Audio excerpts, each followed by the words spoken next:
Namaskar. Welcome to this first session of the 12th Adhyaya of Sri Bhagavad Gita. We start with the gratitude towards the Lord, with whose grace everything is possible. We pray to the Guru Shishya Parampara, with whose grace this knowledge is preserved, protected and passed on for generations. I pay my respects to my Guruji, Puja Guruma, with whose grace I am able to learn these scriptures and share this understanding with you. Om Sahana Bhavatu Sahanau Bhunaktu Sah Viryam Karvavahai Tejasvinavaditamastu Ma Vidvishavahai. Om Shanti Shanti Shanti. So the 12th Adhyaya is Bhakti Yoga. It is how we can connect to the divine by devotion. भक्ति से भगवान की तरफ कैसे हम जा पाए, कैसे पहुंच पाए. It's a very beautiful, Bhakti is a very beautiful, very important way to please the Lord. It is one of the best ways to connect with the Lord for us. It is said that Bhagwan has Samanya Krupa for everyone. His grace flows on everyone. His common grace flows on everyone. But there is something called his special Krupa, his special grace.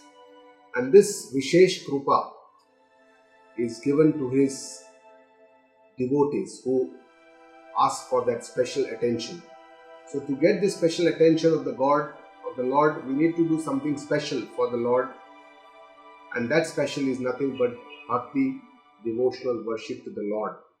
The example given here is like a mother and a child. A mother has, a samanya krupa on the child all the time. But when the child wants something, he wants milk or he wants to eat something, he has to either cry out or tell the mother, so that the mother will give that vishesh, grace on the child. In the last three shlokas of the 11th Adhyaya, which was the Vishwarupa Darshana Yoga, where Lord Krishna showed his cosmic form, the eternal, his Virata Swarupa, the cosmic form, Vishwarupa, to Arjuna on the request of Arjuna. And then Arjuna, after seeing this ferocious form, he again requested Lord to show him his pleasing Saumya Swarupa, his Chaturbhuja Swarupa. And then finally, Lord is telling Arjuna, Naham Vedai na tapasa na dane na chejaya. Neither by Veda studies, nor by the finance, nor by charity, nor by yagna, it is possible to see me in this form. This form is the Vishwarupa Darshana. The only way that you just saw Vishwarupa, Bhagwan is telling him.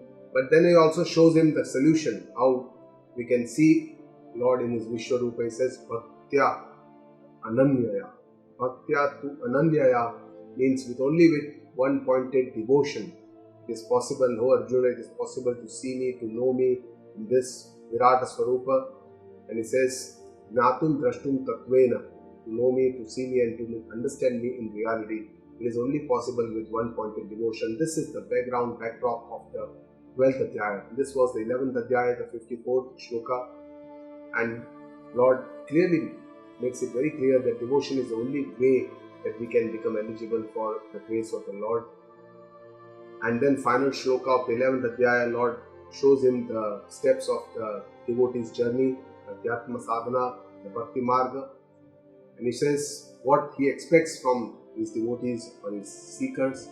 One is, those are the people, those devotees that will attend me who are mat karma kruta, who do everything, all their karma, all their actions for me. He tells about karma yoga. He says mat param, they are surrendered to me. Jnana nishtha. Mad Bhakta, they are my devotees. Sangha Varjitaha, they are without attachments, they are without raga, and they are without dvesha. So these are the 5 things that Lord said here in the final shloka of the 11th Adhyaya, which is more descriptively in more detail described in the 12th Adhyaya, which is the Bhakti Yoga, which we are going to start today. So there are 3 nature of the type of objects: Vastu Swarupa, the basic, premier nature; Asat. Asat is non-existent, something which is unreal. which is not in existence. There is no definite existence, but it's only in words. Like a flour plus water, when you mix it, it will look like a milk, but there is no trace of milk here. It is non-existent. Milk is not existent here. Just because of the color, we can say, because we can say the word, then somebody try to fool him by saying that this is milk.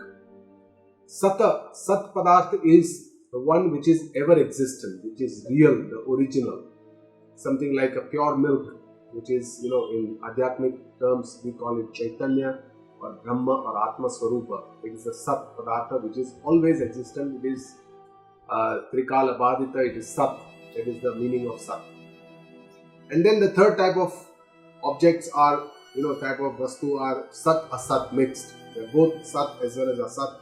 They are both real and unreal. Example can be given is when the milk is diluted with water, it is not Shuddha milk, but there is some part of milk, there is some part of water. Similarly, behind all the worldly existence that we see, behind our own jivas and all the beings that we see, there is all this mixture of the Sat Asat, because there is a name and the form, Upadhi, which we call it in the Shastriya language, and then behind this Upadhi, there is this Sat Padartha, Shuddha Chaitanya, Atma, Atma Swarupa. So behind all these that we see in the universe, behind what all we are as beings, behind everything, all these Nama Rupa, there is a Sat Chit and Ananda, the Asti Bhati Priya, which is the Sat Padartha, which is the Sat. So this is ultimately what we have to achieve in the human life. It is said that this is the goal of the human life, to understand this Sat Padartha behind, or to see the divinity behind all our beings and everything that exists. In our life, we encounter all different types of experiences. Some may be happy, some may be make us sad, but behind all these experiences lies our desires, kamana. And these are the desires that spring us into action, and then ultimately we get some enjoyment, some bhoga, and this bhoga also develops some samskaras which again drive us to more desires, more actions, more karma. So this cycle goes on. But somewhere, sometimes, some place, sometime, some desires spring in our mind to know what is the ultimate purpose of our life, what we are doing, what have we achieved so far, what do I have to achieve in this life, because this life is finite, it is not infinite. We see this in our daily experience. And then starts the journey to explore this truth behind all these that we see changing, behind all we see as transient, impermanent, evanescent, everything just coming and going away. Behind all this, what is that permanent thing? That is a question with which this journey starts. Can something give me eternal satisfaction? Behind all these things that is transient, can I get something which I want always? And the scriptures and the Guru show us the goal and the ways and the means to achieve this goal. Our Shastras tell us that the goal is only one, and that is attainment of the divinity, that is the Lakshya, that is the Sadhya. And there are several roads to reach there. These are called the Sadhana, according to our individual eligibility of each individual. Predominantly, there are three ways to reach this goal: the Karma path, the Bhakti path, and the Jnana Marga. So these are the three roads which have been shown to us. And it has been very clearly shown in Gita Ji also, when Arjuna asked the question, Bhagavan, in the third Adhyaya, Bhagavan said, according to the eligibility, Lokesmin Vividha Nishta, he said, Karma Marg or the Jnana Marg or a Jnana Yogena Sankhyanam, Karma Yogena Yoginam. We should, according to the eligibility, there is different paths for different people. So Jnana Yoga is for people who have Vairagya in their life, those who have the capacity to give up Tyaga, because these are the people who don't have a lot of importance in the worldly objects, in this material world. They don't have so much of Mahatma Buddhi, and that's why they are able to give it up, Tyaga, and that's why they have this Vairagya, and because of this they can go into Jnana Nishtha. Many of the sannyasis have this kind of Vairagya, but even many of the Grihasthas, householders also can have this kind of Vairagya, because it's not just that outer thing that you have to live, you have to just give up your house or home or attachments or relations or the clothes, but ultimately this is inside. Bhagavan has already said to us that Karma Yoga, how it is the Tyaga of the Karma Phala, Tyaga which is important. Karma Yoga eligibility is for the people who have a lot of desires, kamana. They want to achieve, they want to do, they want to work, they are very involved in actions, in kartavya, in karma, and these people don't have much vairagya for their worldly objects, worldly things, and these are the people who are eligible for Karma Yoga sadhana. Bhakti Yoga sadhana is for those people who are in between. They have a little bit of vairagya, but it is incomplete. They cannot give up the material completely. They still have desires, and that's why for those people who are more emotionally inclined, for them Bhakti Yoga is the eligible sadhana. And behind Bhakti, the main force that binds us in Bhakti is Shraddha. So Shraddha is considered to be the foundation of Bhakti, and it is the first step on the spiritual journey. Only if we have faith, then we will have connection to the Lord. That kind of faith is very important. And the faith that for whatever I need to achieve, what I want to achieve, I am not by myself capable of achieving this. I need some help from the higher power, which has unlimited capacity, unlimited potential, unlimited power. So this kind of understanding, we need faith in the Lord, in Ishwar, so that Ishwar can do His Krupa and we can get onto our journey to attachment, to attain the Lord. And that enables Ishwar Krupa, enables the first step. And generally, some circumstances in our life happens in such a way, most of the times this give us a lot of pain, miseries, but from here, some kind of circumstances develop and our sanskaras, they get ignited of going on to the spiritual path, understanding this path. So that enables the first step, and this is also the Krupa, the grace of the Lord. We feel that we have to go on this path, we have to do, of course, we have to do a lot of efforts, a lot of hard work needed on this path. But bhaktas and devotees, they know that this is also possible, all this is possible because of the Ishwar Krupa, their vision is such. And then finally, the final step of God attainment also happens by Ishwar Krupa. Even our Upanishads tell us that na karmana, na prajaya, na tanena, yagena ke amritatva manashuhu. Kaivalya Upanishad tells us that the final step is also, it cannot be done by karma, not by gnana. Of course, gnana is the final step, but ultimately it is only Ishwar Krupa that helps us to get over this step by His mercy. Even for Karma Yoga, Shraddha and Bhakti is very important, because in Karma Yoga we have to see the Lord, we have to do Ishwararpana Buddhi, Bhavna, we have to, when we get the Prasada, we have to have the Prasada Buddhi. All this is possible only if we connect with the Divine. So only a devotee can be a true Karma Yogi and a Gnani. So everything is linked to each other. It is not that these are completely different paths. A devotee has to be a Karma Yogi has to be a Bhakta. Only then we can do this. And that's why Bhakti is essential for all seekers of all paths, even they are Karma path or Bhakti path or the Jnana path. Bhakti is essential for everyone. And the 12th Adhyaya Bhakti Yoga is a very short, consists of only 20 shlokas, but it is very profound, it is very deep, and Guruji has taken almost 32 hours to explain these 20 shlokas with. So the gist of all this I am going to put up in the presentation now. So Bhakti, let us understand something about the devotion. Now Bhakti is predominantly done with our mana, mind, which is filled with a lot of emotions, Lagni, Bhavana, all these are predominant in us as human beings, and these are generally connected more to the people who are around us, to our objects that we are connected, our home, our some people are connected more to the wealth, they need the name, they want to become famous. Some people like power, they want prestige, and from all these worldly or earthly things, all our connection of our mind, our emotions, we need to channelize them and then to channel it towards the divine. So this is what we need to do for Bhakti. We have to get all these, attachments, our emotions, and put it in the feet of the Lord.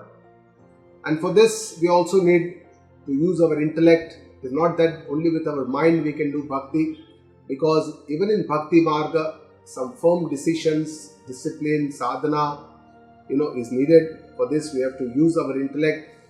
A lot of samajhdari, understanding is needed to understand who is Bhagavana, where does he reside, and how can I connect to the Lord. All these understanding is needed to choose the right path, which one is the better eligible sadhan for me. All these I need to choose, so you need a good intellect also. So all our karma, all our actions, all our relations, sambandha, all that we are very much engrossed in our daily life, we have to now connect with the divine, and this is ultimately the journey of the bhakti yoga. So this helps me to reduce the attachments to the world, to our relations, to our karma, and we have a very strong bonding to all this which we need to reduce. And how it helps me in my life, it leads me to freedom, swadhinata. I am not dependent on others. It makes me self-reliant. It gives me a lot of peace of mind connecting with the divine, and it makes me fearless. I don't have any fear of the world, of the society, of other people. And there is no shortcut to this journey. We need, of course, a continued effort. And in this journey, God is very, very kind, has a lot of mercy, has a lot of grace. When we do little for the Lord, He gives much more in return. We will see all this in this Adhyaya. So let us start with the first shloka of the 12th Adhyaya. Arjuna starts with Arjuna's question. Arjuna uvacha evam satata yuktaye bhaktastvam paryupasate ye chapyaksharam avyaktam tesham ke yoga vittamaha. So evam means just as in the last two shlokas of the 11th Adhyaya, what Shri Krishna said, that only with this bhakti, with my satata yuktanam, my devotion, ananya bhakti, it is possible to, and then he showed all the ways how we can do this. Bhakti mat bhaktaha, mat para, mat karma kruta. He says, one who does this kind of devotion with the Lord, ye bhaktya satata yukta, those devotees who are constantly connected with you. And this is the Saguna Upasana, the Vishwarupa Upasana, which has just been mentioned in the 11th Adhyaya. And Tvam Paripasate, those who are fully Paritaha Upasate, fully or completely involved in your devotion. Arjuna asked the Lord that somebody is completely devoted to you, connected with you. And then the other option he says, or those who are devoted to your Aksharam. Aksharam means there is no kshaya, there is no change, there is no destruction, indestructible akshaya. It is the way, it is how the Brahma is described, the unmanifest Lord or the God is described avyaktam, unmanifest, which is not seen, unseen, unmanifest, nirguna. So it's a nirguna tattva, nirguna Bhagavan, nirguna Brahma, how it is described. So nirguna upasana, that is what is the second option of Arjuna when he asked this question. He says, Tesham ke yoga vittamaha. Out of these two paths, according to you, O Lord Krishna, who is yoga vittama? Yoga vitta means who is a real knower of yoga. Yoga, there are several meanings of yoga. Here, yoga means the upaya or the solution or the path that we use. Karma yoga, bhakti yoga, jnana yoga. Similarly, who is the real knower of the yoga here? That is a question. So here Arjuna's question stems from a kind of doubt he has in his mind, similar to the doubt that he expressed to Lord Krishna in the beginning of the 3rd Adhyaya, the Karma Yoga, when after in the 2nd Adhyaya Bhagavana told him all about Atma Jnana initially, then about Karma Yoga, and finally talked about Sthita Prajna. Arjuna was confused whether to do Karma or to go for Jnana, whether to go for Grahastha or to go for Sannyasa. He was confused, and that's why he asked the question.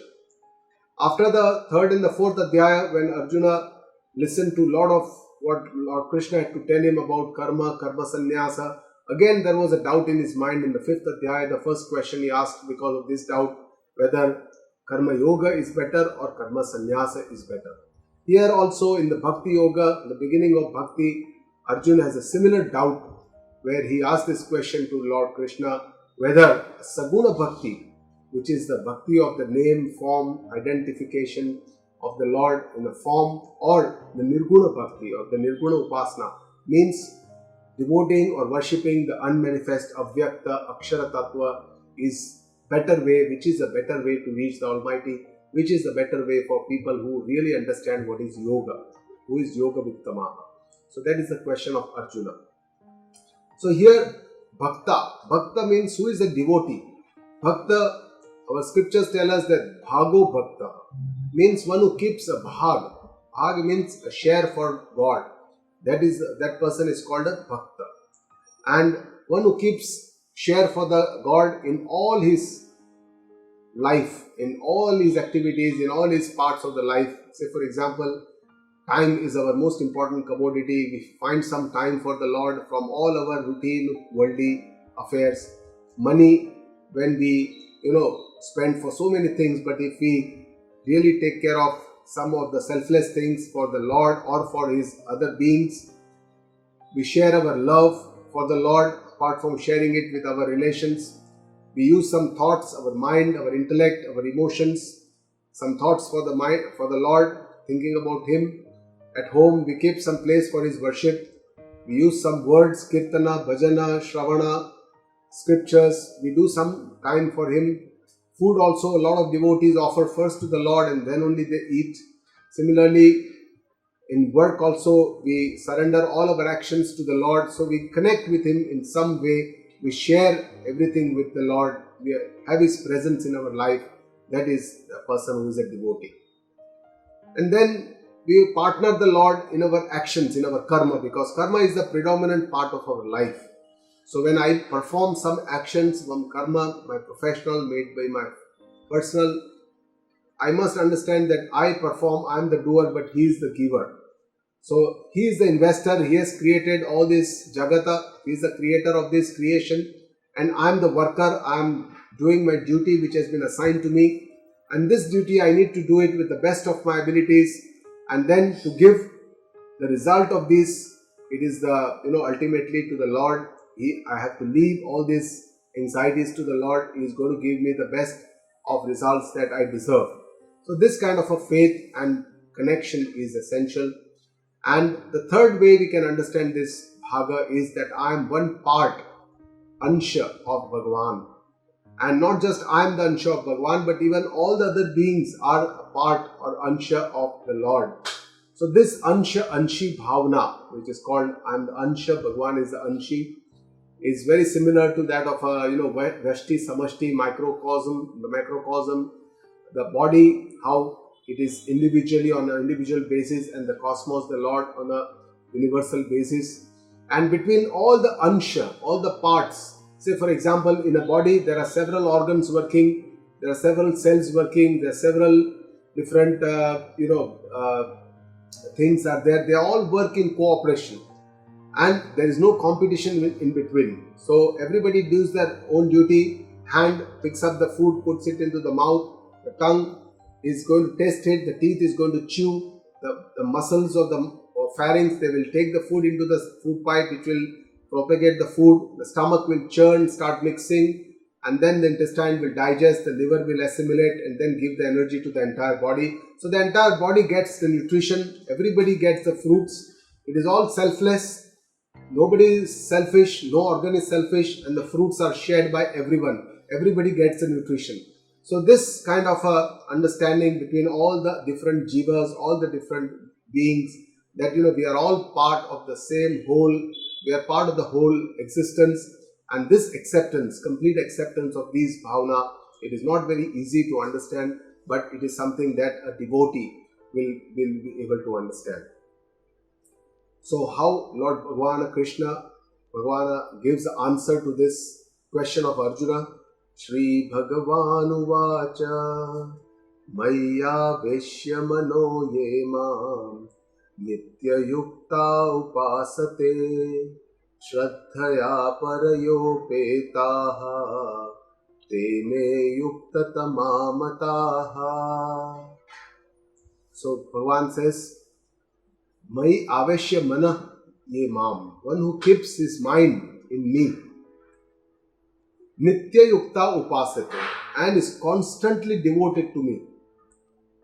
Paraya Shraddhaya Upetaha, means he is filled with utmost faith. Te Me Yukta Tamamataha, that is the most suitable yogi in my opinion. Bhagwan is favoring here the Saguna Bhakti Marga because he says, feels that this is the more safer and the suitable alternative to the Nirguna Marga. He is going to tell us in the next shlokas what is Nirguna Upasana, what is the benefit and how we can do it and how it is more difficult. That is also he is going to tell us. But here also it is similar to what Bhagavana answered, that Karma Yoga Vishishyate, Karma Yoga is better because that is based on the Adhikaritva. For most of us, we are Adhikari for Saguna Upasana. Nirguna Upasana is not for everyone. And that's why Bhagavan tells us that one who keeps his mind in me is constantly devoted me with utmost faith. So what do we understand by putting our mind in the Lord? And Bhagavan says that you put Mai Aveshya Manaha, you put your mind in me. What does it mean? How we can relate? How we can understand this in our life? So the goal of our Adhyatma Sadhana, our spiritual journey, is to dissolve our own identity. We all have our own identity of the self, which is also called the ego or our pride. And this gradually needs to be dissolved because most of the time this becomes a kind of a obstacle, a kind of a speed breaker on the path. It does not allow us to go on this path at full speed. So this we can forget by only seeing the Lord in His Virata cosmic form. So we can not just dissolve, but we can merge our identity with the Lord. That I'm just not the part or the ansha of the Lord, but I'm also the whole part of the Lord. And that's how this understanding dissolves our identity completely. We commonly say that God is great and nothing happens without His desire. But to put this in practice, to assimilate this in our life, it is difficult. At every step in life, there are several circumstances that are created, we see some results which sometimes disturb us. And it is at this time that we need to understand that it is the God's wish or the God's desire, and I shall try to merge my wish with the Lord's wish. And this knowledge can help me in my daily life. So spiritual journey is to go within while we continue to doing outside. It is not just by going within where we have to stop our outside action, but at the same time when we do all this karma, all these actions, God must be in our mind all the time. So we also need to find time.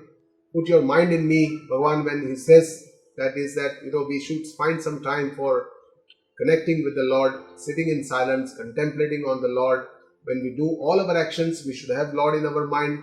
When we are not doing actions, when we have some time, we should sit in silence, contemplate on the Lord. And sometimes it becomes very difficult because a lot of thoughts come in our mind. We are not able to focus, not able to keep our focus or concentrate on the Lord. But then we need to tell ourselves that it is definitely possible. Bhagavan Himself is telling us, Mahi Aveshya Manaha, you put your mind in me, I can definitely do it. I will do it and I must do it. So this kind of a commitment is necessary on this path. Nitya Yukta Upasate. That means one is constantly devoted to me. So here Bhagavan tries to tell us that mind and our devotion, while we are doing some devotion, worship, bhakti, our mind should also be there. It should not be mechanical. And not just our mind, but all our priority also should be for the Lord. That also means Nitya Yukta also means constantly keep doing. Every day we should keep doing with some kind of a niyama, discipline. And Paraya Shraddhaya, unwavering faith. And when unwavering faith comes, the Shabri Bai is remembered always. She had unwavering faith when her Guru told us that one day Ramji will come to your kutia. She was for years together, she was waiting. She never questioned, she had no doubt that Ramji will not come to her kutia. And we say very frequently that faith can move mountains. And in my daily experiences in my life as a doctor, I can see many patients who come with a lot of faith. Their recovery is quite fast. And that shows that faith can do wonders. Faith is necessary in our scriptures, in our shastras, in our Guru, and in Ishvara.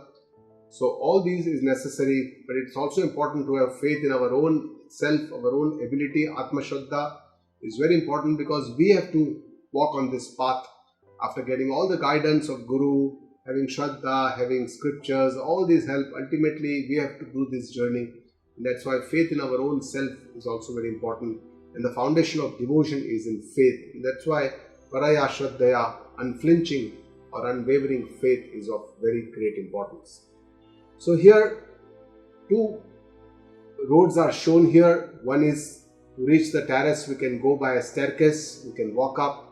It is a safe and a simple alternative to going up on the terrace. That is what is the Saguna Upasana, a step by step, safer, most people are eligible.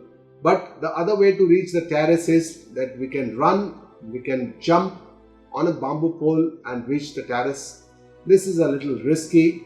Very few skillful people, they are eligible for this kind of a Nirguna Upasana, and that's what Bhagavan is telling us. The final goal for both of them is the same. They all both need to attain.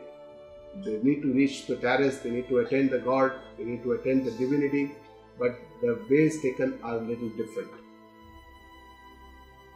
Ye tvaksharam nirdeshyam avyaktam paryupasate sarvatra gama chintyam cha kutasthamachalam dhruvam. So in this third shloka, Lord Krishna talks about the Nirguna Upasana, those who worship the Nirguna. Yetu paripasata. Yetu means it is a pakshantara, the other side. If the second shloka I talked about the Saguna Upasaka, now he is talking about the Nirguna Upasaka, those who worship the Tattva. He is describing the Tattva which we are worshipping in the Nirguna Upasana, which is Akshara Tattva, which is a changeless, indestructible, all-pervading. Is another meaning of Akshara.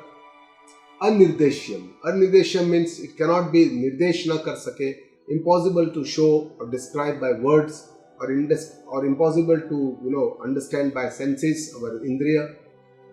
Avyaktam, it is unmanifest, it is formless, it is sukshmataram, it is the most subtle of the subtlest, this tattva. Sarvatra gama. Sarvatra gama means it is omnipresent, it is everywhere. Achintyam, it cannot be thought about by one mind, it is unthinkable, unimaginable, cannot be measured. Aprameya. Kutastha. Kutastha means one which is changeless.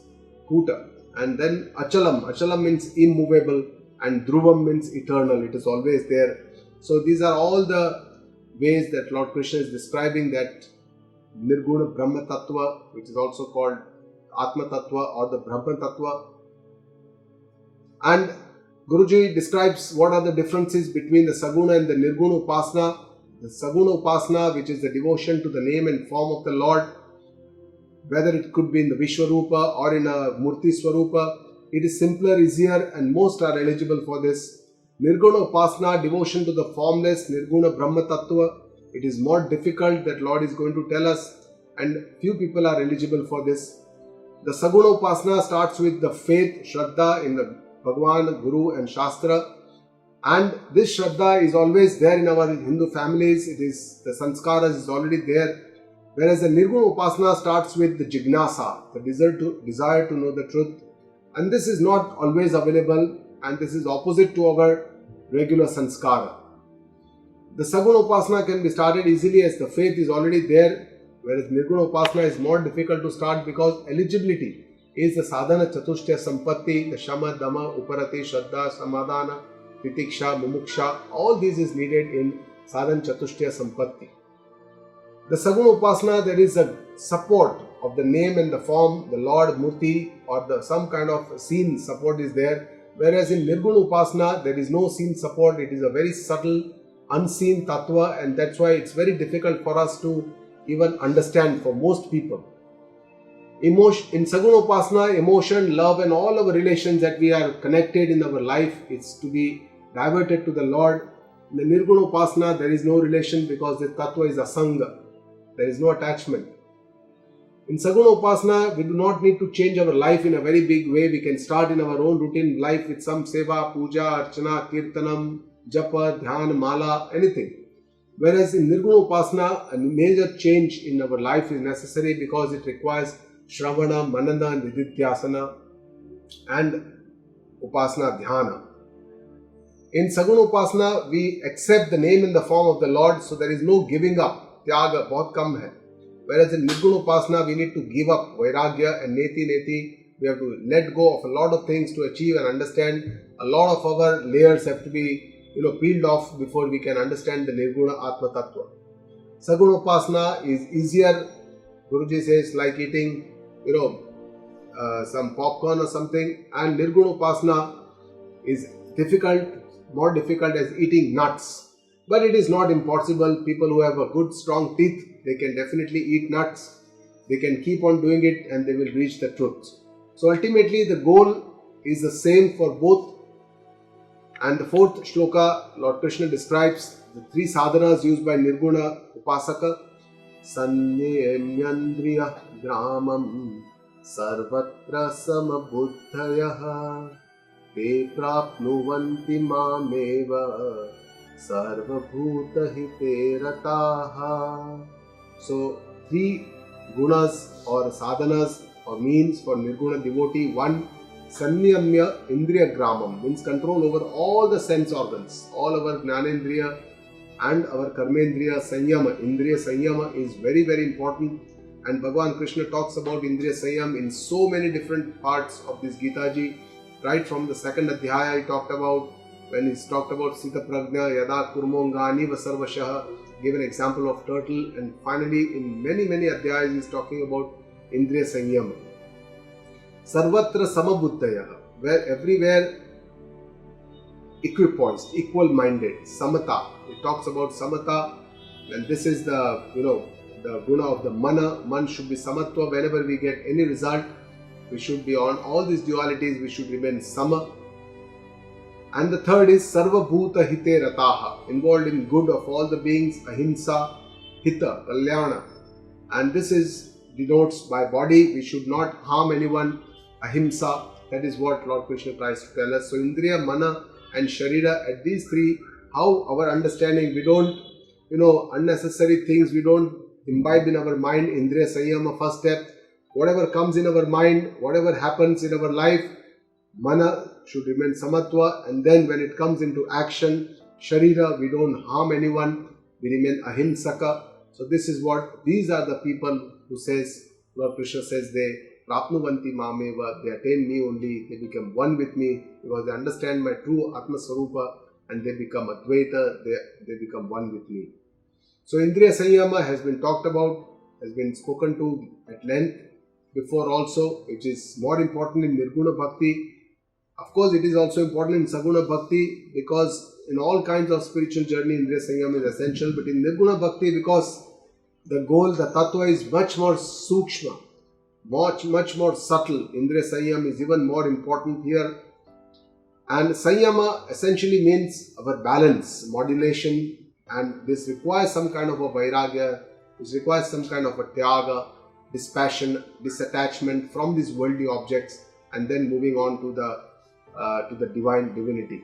Initially, this will require to be enforced, which is called Dhamma, which is by the man, but later on it becomes more natural, which is called Shama, which is the control of the mind, which becomes more, and then it also means that we have achieved a mastery over our mind. And this needs awareness and understanding of the objects. What kind of understanding of the objects? One, that all the objects that we see in the world are all temporary, transient. They give me very fleeting kind of a happiness. They keep me always incomplete because the moment I get this enjoyment, then again I have some more desires and I always want more and more, ye dil mange more. That is what it happens all the time. And this keeps me dependent on these, makes me paradhina in these worldly affairs. I'm never given that complete peace of mind, that swadhinata. And we should always think of our worthy and clear goals of life so that we can understand the shortcomings of all these objects, of the worldly objects that have their own limitation. We should see this other side of the objects rather than seeing them as giving us happiness all the time. And the third thing Lord Krishna says is Sarvatra Samabuddhaya, where we are equally poised, Samata. Message of Samata, Samatva, it has been said that it is a means for sadhana, and Samatva, Param Samatva, or the ultimate Samatva is the goal also, because Brahma, the goal, the Tattva itself is Param Sama. Tattva, it is the same for everyone. There is no differences, there is no ooch neech, no bhed bhava, nothing. So mind needs to be quiet to feel this subtle tattva, this sukshma tattva, and that's why this samatha is important. In all the difficult situations of life, we should try to remain equipoised, neither too happy, nor too elated, nor too depressed, nor too anxious, nor too joyful, nor very happy, nor very sad. So all these, behind all this dvandva, we should try to remain equipoised. And this can only happen if we avoid comparisons between people and we avoid unnecessary competitions with other people, because otherwise we'll always have these dualities in our life. And we should understand that all of us, each one of us, are unique in our own way, and there is no one like us in the universe.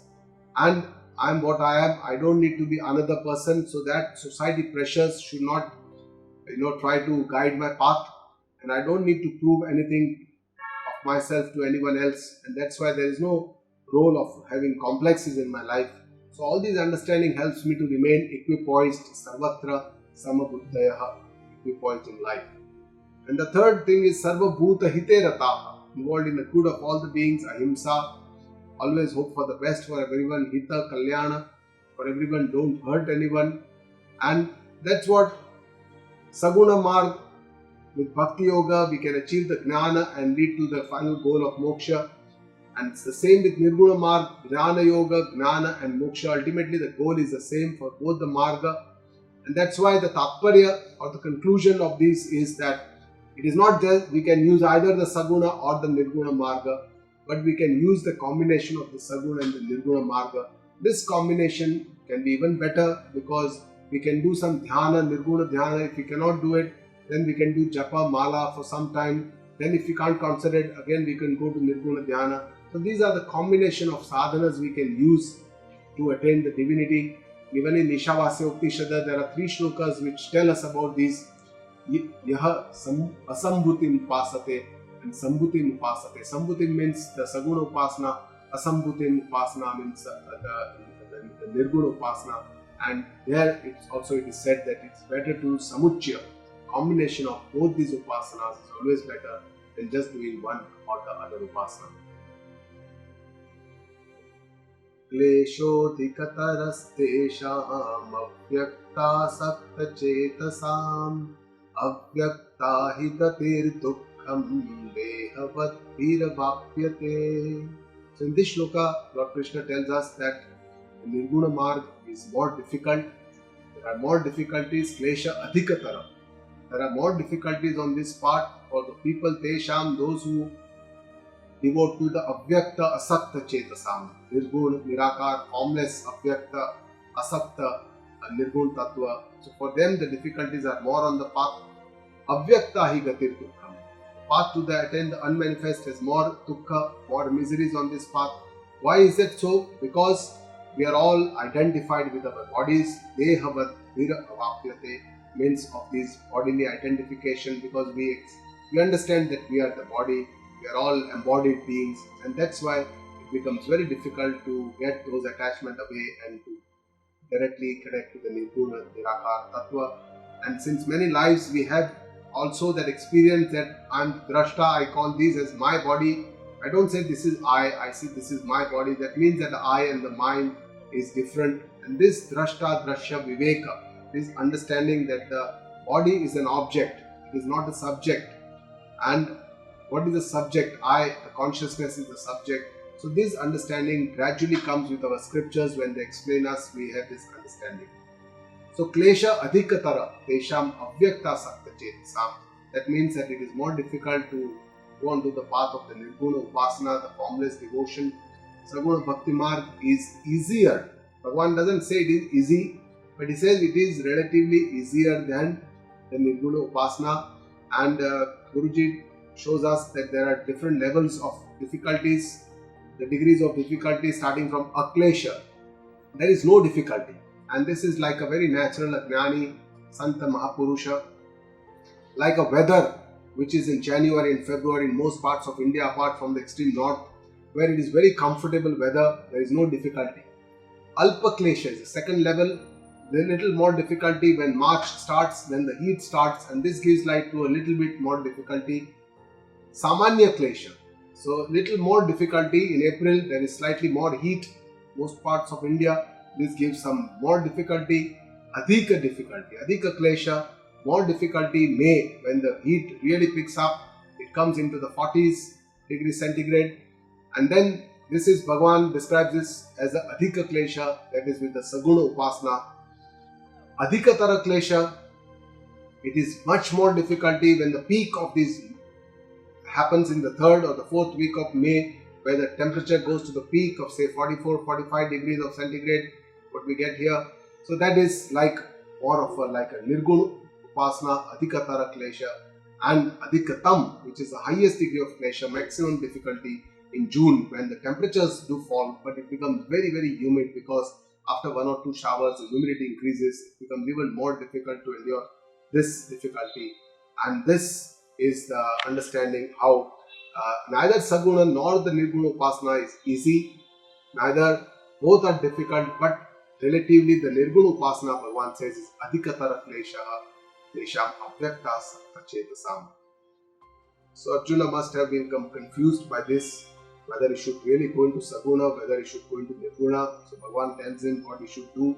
He says, Ye tu sarvani karmani Mahi sanyasya matparaha ananyenaiva yogena mam dhyayanta upasate. So Bhagavan is telling him to start with the Saguna Bhakti, Saguna Upasana, and here he gives him the Updesha again of Karma Yoga. He says, do Karma Yoga. Ye tu sarvani karmani mahi sanyasya matparaha. You surrender all your actions unto me, all your actions. And matparaha, matparaha means take refuge in me. Ananya eva yogena mam dhyayanta upasate. With one pointed communion, ananya yoga, one pointed total commitment, you mam yogena, mam dhyayanta, contemplate on me, and upasate, devote to me or worship me. Bhagavan tells him, Tesham aham samudharta. In the next shloka, 7th shloka, he tells him that what he does for those people who surrender all to him and do his bhakti with the 1 point ananya bhakti, 1 point devotion. He says, and this is very similar to what he said in the 55th or the last shloka of the 11th adhyaya. Here he is saying, Sarvani karmani mai sanyasya, surrender all your actions. There he says, mat karma kruta, both are the message for karma yoga. Here he says, mat paraha, there he says, mat parama. Both means that you take refuge, take shelter, take surrender to in me. Ananya naiva yogena, with one pointed communion. And there he said, sangha vivarjita, raga dvesha rahita, with 1 point communion to the God. Mam dhyayanta upasate. Here he says, contemplate and devote on me. There he said, madbhakta, become my devotee. Ultimately, it's very similar to what he has said before, and that's he wants to emphasize. This is a part of the sadhana. So, sarvani karmani mai sanyasya. How we can understand this? Surrender all your actions unto me. So how can we do it in our routine life? Sarvani karmani means all the karma, all our actions for him. We should do it for him, to please the Lord, like we are doing it with his orders, with his ajna, and whatever we are doing, it is being done with his energies. This is the feeling that we must have all the time whenever we do everything. This energy that we have, that we get, is all through him. He is the creator, he is the karya karana. And when we connect all our actions with the Lord, each little action becomes quite mahan, it becomes quite immensely important. It becomes quite important, and that's why we don't need to change our actions. We need to connect with him. Bhagavan is never telling us to change our actions. We have to continue doing the same activities, the same action, the same karma, but we have to, understanding has to change, our attitude has to change. We have to connect to the Lord, and this requires sarvani karmani, means all my personal, professional, social, family, all the spheres of activities that I am involved in my life. And during all this work, how can I be connected with the Lord? So whenever I do any karma, any work, I should think of the Lord. Try to think that I am the instrument of the Lord. I am the nimitta matra. It is He who is getting this work done through me. He has given me this opportunity, to do this, and do my best with the skill that He has given me. And whenever I receive any result, karma phala of this, I thank the Lord that and accept it completely. It's a swikara buddhi, as a prasada buddhi, acceptance complete acceptance of karma phala, thinking that this is not my department, this is the department of the Lord, whatever He gives me, and this will help me to dissolve my raga dvesha, cause shuddhi of my antakarana, shanti of my antakarana, and this will help me to convert my karma into karma yoga. Karma can become karma yoga only when it connects with bhakti, and that's why bhakti yoga and karma yoga are essentially two different aspects of the same thing, because karma involves bhakti, because in karma we have to surrender our actions to the Lord, we have to connect with the Lord every time, and this connection, this surrender is nothing but bhakti. In bhakti yoga, we have to do a lot of karma in relation with the Lord, like puja, archana, kirtana, all these are karma. So in bhakti yoga also there is nothing, there is mansik bhakti, but mansik is also type of karma, mansik karma, vachik karma, kaik karma, all these are different types of karma. According to our Shastras, Karma Yoga and Bhakti Yoga are essentially the same, just the outer appearance is different, but essentially it is the inner attitude which is important, and there is not much difference in the inner attitude of both this Karma Yogi and the Bhakti Yogi. So Karma has to become Karma Yoga. A person is moving in one direction, is doing his karma, the rope is binding him, and this is the nature of the karma, that it creates a bondage for us, it binds us. And what we need to do is, we need to continue our karma, but we have to do it with understanding. Essentially, it means that we have to start moving or doing our karma in another direction. We have to change the direction of our karma. We keep doing the same karma, but we do this in a different direction, and this helps to unravel the rope, which helps us to release ourselves from this bondage of the karma. And this is the understanding that Karma Yoga teaches us. This is the understanding that Gita Ji teaches us. This is the understanding that Lord Krishna teaches us in Bhagavad Gita. So both are karma essentially. One binds, the other liberates. The karma binds, the Karma Yoga liberates us from his actions, and that's how we can attain the higher supreme goal. Matparaha. Matparaha means taking refuge in me, Bhagavan tells us. And the devotee who surrendered to the Lord is very favorite of the God. Faith leads us to surrender, and this is important in Bhakti, Shraddha, Bhakti and Samarpana. And this helps me to release my doership pride, because this is very important. Unless I surrender, because when we bow down also we surrender to the Lord, we release our doership, our pride, our ego in the feet of the Lord. And my ego is my biggest obstacle in the journey. And there are many places for my ego, my knowledge, my education, my qualifications, my skill of doing something, my family from where I come from, the caste that I was born into, my wealth that I have generated. All these are areas where we have ego or our pride. Not just that, for the good things that we do, some donations that we do, charity that we do, some good deeds we do for people, and all these things we have a lot of ego for doing this. We want our name to be inscribed everywhere, and that is why this ego is the biggest obstacle in our journey.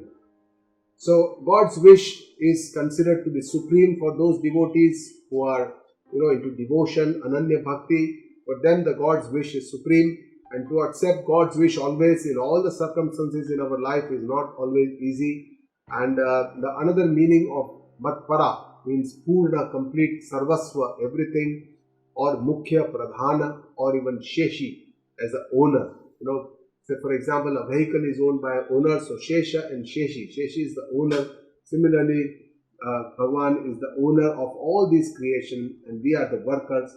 So this is the kind of understanding that we need to have. There are 6 different types of Sharanagati or surrender bhavana described in Bhakti Shastra, where God is always very kind to me, so there is no complaints. God is never unfair or unkind to me, and trust that God will protect me always with having no worries.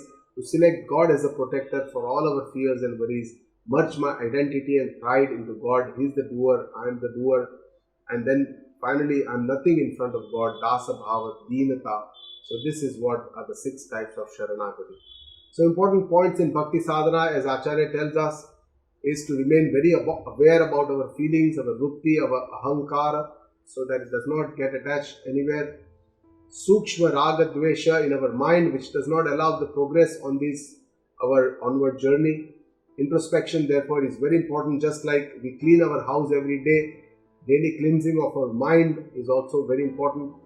And bhakti which is done out of love, for a want to do rather than to need to do, that I have to do kind of a thing, then it becomes more mechanical. But any niyama like a japa, mala, dhyana, seva, it should be out of love, out of bhakti bhava, then it gives us the fruits.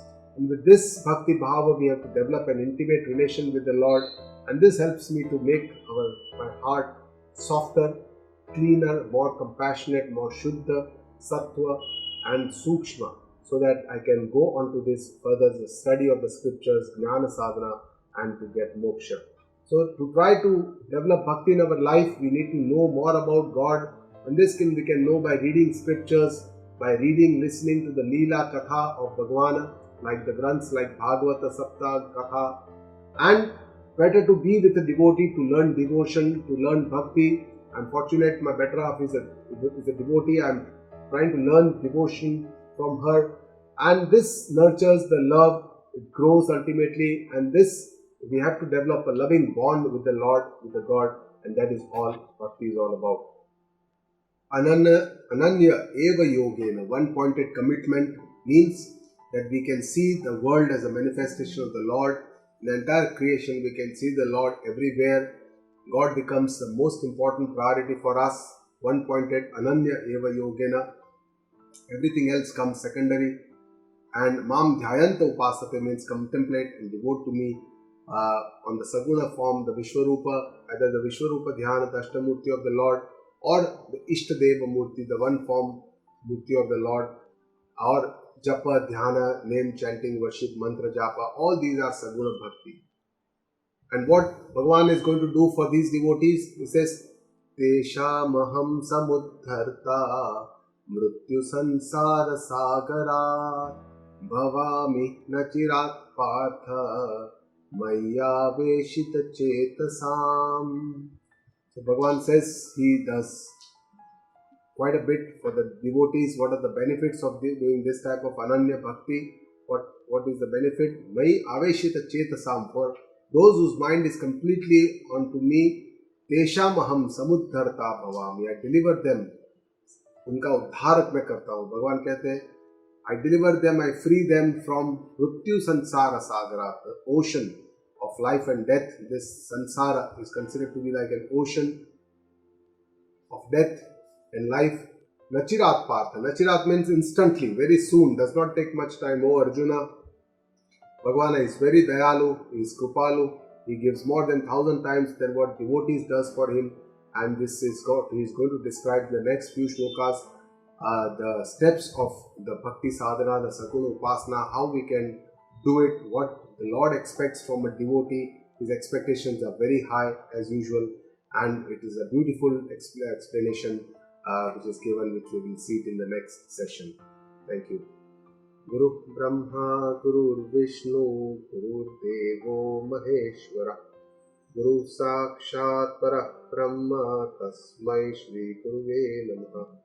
Om Purnamada Purnamidam Purnat Purnamudachyate Purnasya Purnamadaya Purnameva Vashishyate.